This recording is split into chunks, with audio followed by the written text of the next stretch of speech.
Hoje nós vamos falar de comunicação e violência nas mídias sociais. Se as pessoas se comunicam necessariamente só através da violência nas mídias sociais. E para falar sobre isso eu trouxe um cara que sabe tudo sobre isso, que é o Marcelo Taz. Sobre apanhar. Sobre apanhar. E bater também, né? De vez em quando é bom também.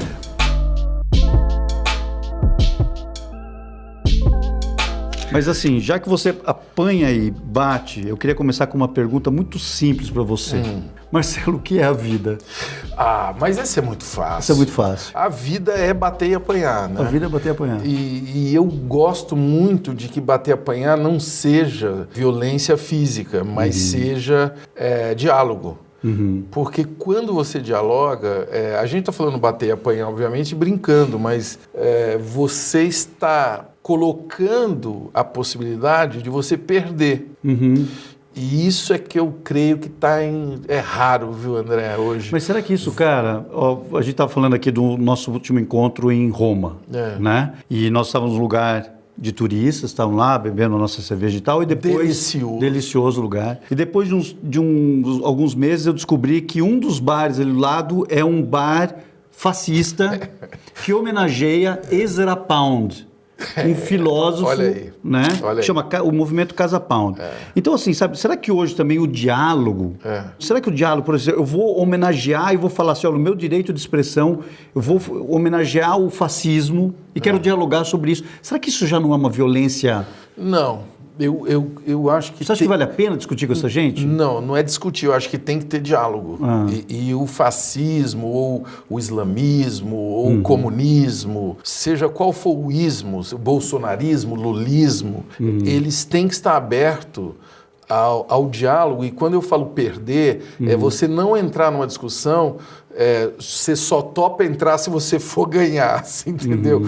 E esse é o problema, assim. Não quero discutir com um fascista porque eu tenho que ganhar na discussão. O legal de dialogar é você dialogar com a possibilidade de perder, ou seja, ser convencido, você entender que o Ezra Pound, por que eles estão homenageando o Ezra Pound, por exemplo, né? E por que eles são fascistas? Será que eles são mesmo, né? O que é ser fascista? Sabe? Olha, não, assim, isso é uma coisa que para mim é... Estou sendo muito bonzinho com os fascistas. Eu acho que você está sendo bonzinho. Eu acho que está sendo bonzinho, sabe por quê? Porque, por exemplo, vamos supor a possibilidade de que Hitler não tivesse... esquece Hitler.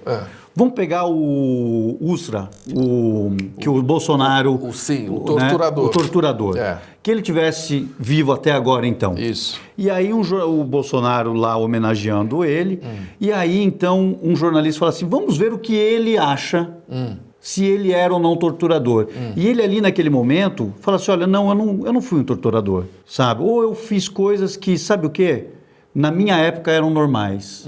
Ou que ele começasse a argumentar de tal forma em que as pessoas começassem até entender que... Ter uma simpatia. O relativizar. Tá. Sabe, assim, eu acho que o pior que simpatia é até o relativizar. Então, veja bem, é que a gente está pegando um caso real. É real, Qualquer coisa que eu for falar vai parecer que eu posso apoiar um torturador, o que jamais eu faria, eu faria.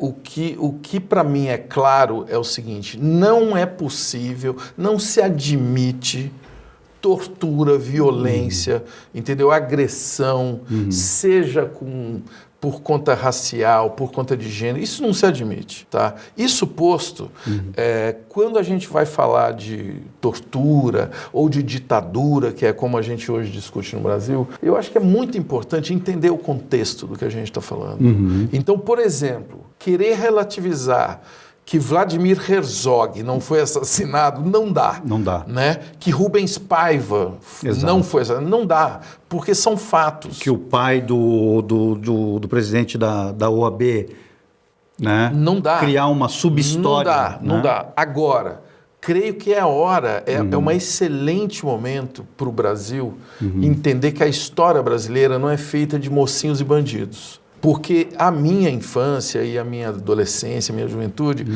o Brasil era dividido entre mocinhos e bandidos, né? Por quê? Porque existia uma ditadura. Hoje, a gente vive num mundo mais complexo, sabe? Que não basta você ser a favor de fulano ou beltrano, que pronto, você pode ir para casa porque você já cumpriu a sua tarefa cívica, entendeu? Mas será que entre os que não são mocinho e bandidos, vamos supor, ok, tá bom, né? A vida não é feita de mocinhos e bandidos. Mas será que não existe o mocinho e o bandido?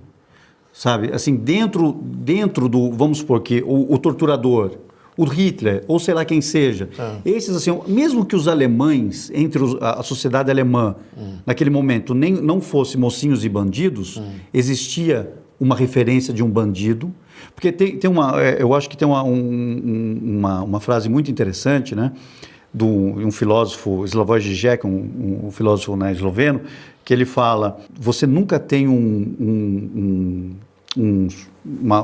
morte em massa, né, assassinatos em massa, sem por trás ter um poeta, sabe? Sem por trás ter uma pessoa que está falando sobre a grandeza, sobre a beleza, sobre o amor àquilo, né? Então, será que não existe isso? Sabe? O bandido, e não seria importante a gente identificar o cara?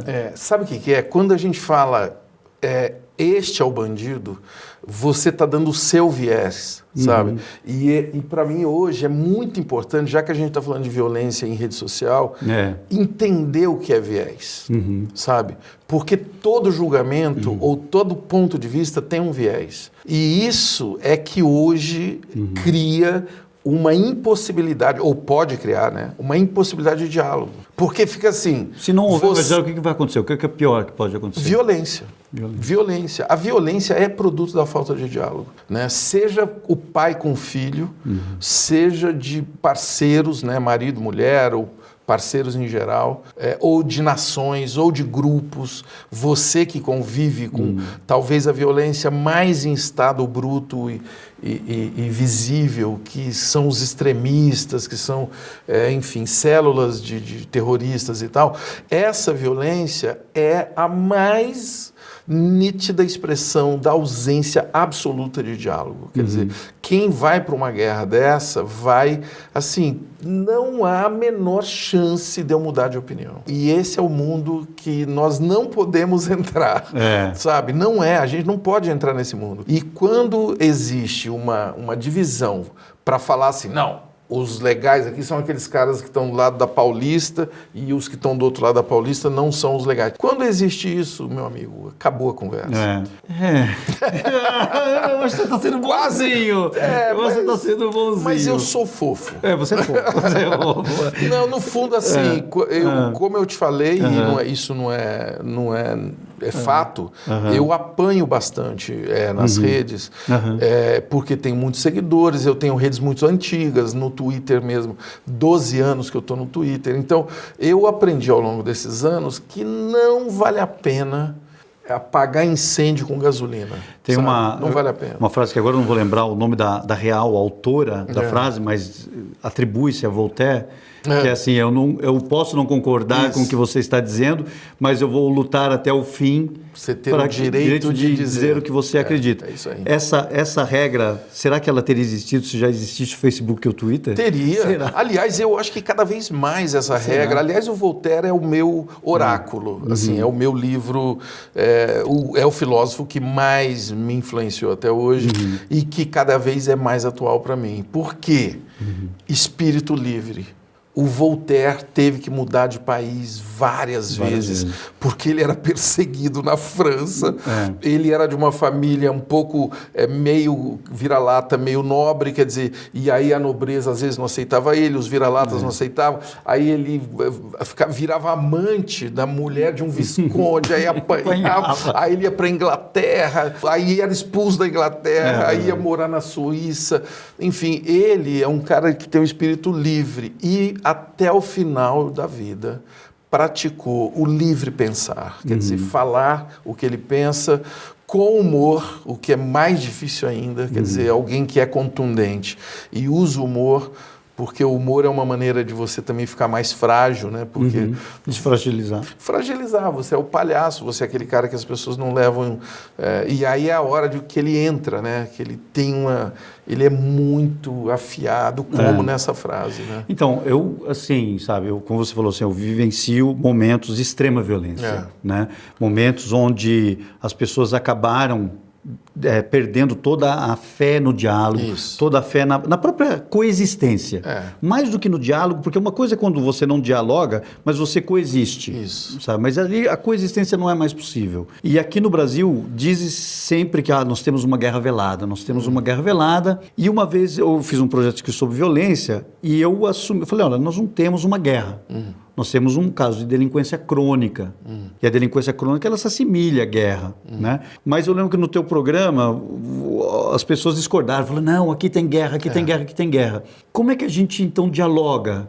Sabe, se assim, essa pessoa que fala assim, aqui tem guerra, vamos supor, o cara lá, classe média, vive bem, ele acha que tem guerra. Aí você vai tentar dizer para um soldado da rota, por exemplo, ou do BOPE, que está ali trocando tiro, vai convencer aquele cara, aquele soldado que não tem guerra. O que o diálogo pode contribuir para isso? O Brasil é muito hipócrita, né? E muitas vezes nós temos que reconhecer isso para mudar um pouco a consciência do país. Então, pega a história do Brasil. A gente morre de medo de usar essa palavra. Você já reparou? No Brasil nunca houve uma guerra civil. É mentira. Mentira total. O Brasil é um país que já teve várias guerras civis e onde nessas guerras civis morreram muitas pessoas, entendeu? O Brasil teve Canudos. Aquilo não é guerra. Aquilo é uma guerra civil. A guerra do Paraguai não é uma guerra. Aquilo ali foi um extermínio. Né? E mesmo dentro do Brasil, nós já tivemos vários tipos de guerra civil. Precisamos dar nome às coisas, sabe? Então, em algumas periferias do Brasil, nós vivemos em estado de guerra. Sim, sabe? Vivemos. Só que aí eu vou voltar a vestir a minha roupinha que você está falando de bonzinho. De fofo. Porque é o seguinte, não é fofo, é assim. Não, você que falou que é fofo. Então, mas sabe o que é? Por exemplo, quando se fala em BOPE, polícia, por exemplo, automaticamente quase isso vira um adjetivo. Este é o cara do mal que vai lá para matar. Cara, não é assim. Eu conheço muito bem os militares, porque eu já fui militar, inclusive, durante 3 anos na aeronáutica, quando eu era jovem, inclusive, durante a ditadura. Então, assim, e hoje eu frequento periferias, você sabe disso, eu sou voluntário de uma ONG da Casa do Zezinho há 17 anos. Eu frequento lugares extremamente radicais. E lá eu vejo que o policial, ele mora na favela. O policial que muitas vezes é demonizado por algumas pessoas que se acham inteligentes, eles estão falando de um morador da favela, estão falando que ele é um assassino, que não sei o quê. E é um cara que sai de casa com a roupa escondida na mochila, porque se descobrirem que ele é policial, ele é assassinado. Entendeu? Teve uma fala tua, assim, eu estou tentando chegar num ponto, assim, teve uma fala tua, acho que foi numa entrevista que você fez agora com o Pondé, que fala assim das mídias sociais, fala assim, não, a mídia social não mata, enfim, né, o que mata é o usuário. Esse não é o mesmo argumento de quem, por exemplo, é a favor da legalização das armas, por exemplo, fala assim, não, a arma não mata, mata quem usa a arma. E hoje o diálogo, ele é tão transformado em arma, que pessoas usam hoje o próprio diálogo como a arma de ataque que eles têm. O Bolsonaro é isso. Ele, através das palavras, ele consegue infiltrar raiva, desconfiança e agressividade nas pessoas. Então, né? Vamos entender isso. Por que eu falo que as redes sociais são só ferramentas? E quem tem que ter a responsabilidade é quem usa. Porque é fácil você transferir o problema para as ferramentas pobres das ferramentas, você entendeu? Inclusive as armas. As armas estão lá. Estão lá, podem ficar penduradas na parede. Estão lá no supermercado. Você pode ir lá no supermercado, ainda no Brasil não. Atenção, pessoal. Não, pode comprar no Brasil faca. Ainda não. Mas faca, por exemplo, que é uma arma muito usada no Brasil, aliás, a maioria dos assassinatos no Brasil são com faca. Você pode comprar. A faca, ela está lá. Você pode usar essa faca para cortar o salaminho e bater um papo com os amigos ou cortar o pescoço do amiguinho, entendeu? Então, é você o responsável. Não é a faca, não é a arma. Agora, quer falar de legalização de armas? É outro assunto. Porque o Brasil é um país muito diverso. É isso que a gente tem que entender. E aí fica um papo aqui na Faria Lima que não entende o que é que acontece no Mato Grosso, ou no interior do Piauí, ou no interior de São Paulo, que é um lugar que eu conheço bem, onde, na zona rural, as pessoas estão absolutamente abandonadas. Elas são assaltadas, assim. Eu conheço pessoas humildes que moram na zona rural ainda, os que teimam em morar na zona rural, que foram levados, cara, mas assim, os fios da lâmpada. Não, meu pai tem uma floriculturazinha em Botucatu. E, ali entram... foi engraçado, ele comprou uma câmerazinha para ver quem estava roubando. Roubaram a câmera. Roubaram a câmera. Agora, eu não estou falando que esse cara com uma arma ele vai matar o que vai... Não, mas ele sente a necessidade. Ele sente a necessidade e eu defendo que existe uma necessidade de armas para pessoas que moram em alguns lugares do Brasil. Porque lá não chega, não existe poder público, não existe. A pessoa tem que se defender até de animais, cara. Eu conheço pessoas que moram em lugares que tem animais, que tem onça. Entendeu? Agora eu vi uma onça, o cara que morava lá, a onça papou 5 gatinhos, mas assim, é claro que ele não vai matar a onça, mas vai dar um susto na onça. Então tudo tem a ver, eu nasci no mato, por isso que eu falo, não sei se as pessoas vão se assustar com eu falando aqui, me dar um sustinho numa onça, porque eu já fiz isso, tem gente que não acredita, né? Mas onça, por exemplo, tem medo de cachorro. Se você entrar no mato com um cachorro, cara... não tem onça perto de você, por exemplo. E como é que a gente sai do buraco agora? Eu creio que é conversando. Conversando, que nem nós estamos fazendo aqui. Legal. Bom, Marcelo, obrigado. Eu fico lisonjeadíssimo com a tua... Quando que você vai me chamar para dar um rolê naquele lugar tranquilo ali na Líbia? Agora, assim, tomar um sorvete. Sorvete na Líbia. Vamos tomar um sorvete na Líbia pós-Gaddafi. Dialogar com a galera. Lá é o que tá faltando. Boa. Beleza? Vamos. Mano, obrigadão. Tamo junto.